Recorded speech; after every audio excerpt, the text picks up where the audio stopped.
అయితే అమ్మాయి తల్లిదండ్రులకి ఇద్దరే కూతుర్లు అనమాట. వాళ్ళకి పెద్దగా ఆస్తిపాస్తులు కూడా ఏం లేవు. ఆస్తిపాస్తులు లేకున్నా కూడా కూతుర్లని ఉన్నంతలోనే బంగారు బొమ్మల్లాగా సాదుకొని కట్న కానుకలు ఇచ్చి అంగరంగ వైభవంగా పెళ్లి చేసి వాళ్ళ చేతుల్లో అయితే పెట్టిరు. అమ్మాయి తండ్రికి ఒక వీక్నెస్ అయితే ఉందండి. అదేనండి బంధాలు, బంధుత్వాలు, ప్రేమానురాగాల పిచ్చోడు అనమాట.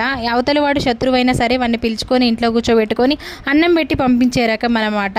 అతను ఎంత ప్రేమగా ఉంటాడో కోపాన్ని కూడా అంత తొందరగా చూపిస్తాడు. అతని ప్రేమని ఎవరు అర్థం చేసుకోరు కానీ కోపాన్ని మాత్రం తొందరగా అర్థం చేసుకుంటారనమాట. అయితే కూతుర్ని అలా టార్చర్ చేస్తుంటే ఒకానొక రోజు తట్టుకోలేక అక్క, బావ కొంచెం నీ కొడుక్కి మందలించండి, భయం చెప్పండి అని చెప్పినందుకు అక్క ఆ రోజు నుంచి తమ్ముడిని తమ్ముళ్లాగా చూడలేదు, బావ బామ్మర్దిలాగా చూడలేదు. ఆ రోజు నుంచి వాళ్ళిద్దరు కూడా తనని ఒక శత్రువులాగా చూడడం మొదలుపెట్టారనమాట.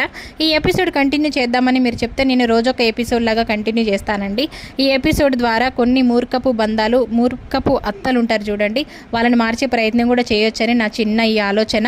మీరు సపోర్ట్ చేస్తా అంటే రేపటి నుంచి కంటిన్యూ చేస్తా. వీడియో నచ్చితే లైక్, షేర్, సబ్స్క్రైబ్.